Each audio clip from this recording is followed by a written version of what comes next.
To break down this study and more is Ollie London, spokesperson for the Fairness First PAC and author of the soon-to-be-released book, Gender Madness. Ollie, so great to be with you today.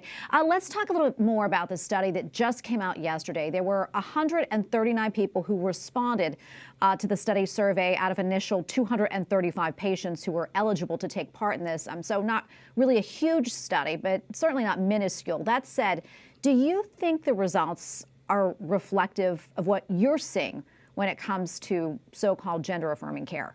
Well, we can't look at the results of this and try to get guidance or advice from it because it's only 139 participants. So that doesn't really tell us anything. And also the fact that the majority of these people went under double mastectomy after the age of 26, that normally indicates that these adults were already very sure and clear of themselves if they waited their whole life to do these surgeries. So, if it was 18 or 19-year-olds, I think we'd see a large number of regrets and, detransitioners. But because these adults were over the age of 26, I think they were dead set and sure on their ways, and this study even got community noted on Twitter. CNN was trying to claim that this is evidence that gender-affirming care is a great thing for all people and adults when, I don't think we should trust a study that has such a small number of participants, especially given the fact that they were all adults over the age of 26.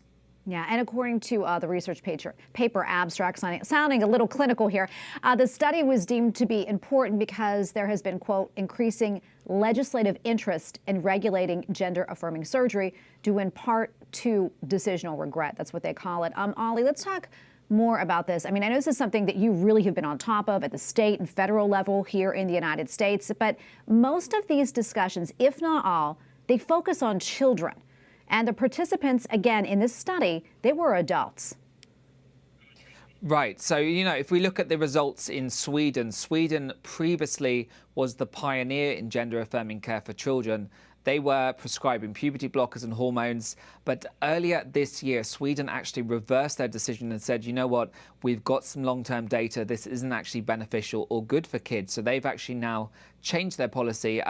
Similarly, in the UK, they have now banned puberty blockers for the under 16. So, we have to look at Europe. They were kind of pioneering these surgeries and procedures prior to America. And we've seen this explosion in America really in the last few years of pediatric clinics popping up everywhere. So we have to look at Europe, which has slightly longer term data. They are now saying that it's actually harmful, it's not beneficial, and it can, impede a child's development and cause them to have physical and mental struggles as they become an adult. So we need to look at that because, in America, we've seen the boom in transitioning kids in the last 5 years, but there's no real long-term data on the benefits or the negative effects of doing this to kids. Yeah, and meantime, the American Academy of Pediatrics, it announced that it's doing a review of so-called gender-affirming care for children who have gender dysphoria, things, as you mentioned, as cross-sex hormones, puberty blockers, and even double mastectomies.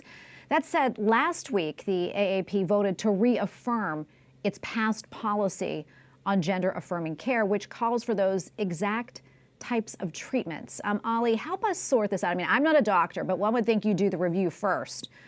Here. Help us figure out what's at play at this. Yeah, it just doesn't make sense. Why would you reaffirm a policy and say that everything is fine and you're happy with it without doing a review? And now they're doing the review after that. So it really doesn't make sense. But we have to know that, the American Pediatric Association is about making profit. So if they can transition thousands of kids, they are benefiting from that. So regardless of them doing a review or not, I think the results are going to be skewed in their favor because they want to continue doing this as it is generating billions of dollars every single year.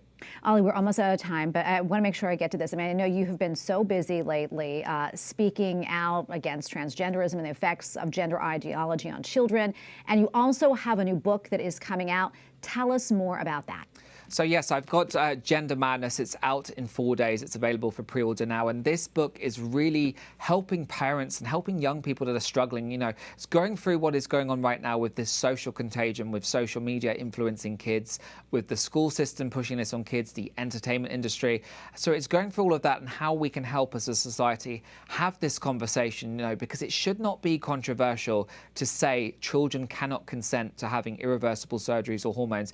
It shouldn't be debatable. We should be clear-cut with this, that kids cannot consent, but unfortunately that's not the case. So my book is really exposing all of this, what we can do as a society, and I think raising awareness and having education about the facts of how this is being pushed is incredibly important. So Gender Madness, I hope, helps a lot of people dealing with this issue. Absolutely. Where can people find it? So right now it's available for pre-order on Amazon, Barnes & Nobles and Walmart, and available in all stores from the 15th. All right, we'll check it out, Ollie. Thank you so much, and congratulations on the book. God bless you. Thank you. God bless you.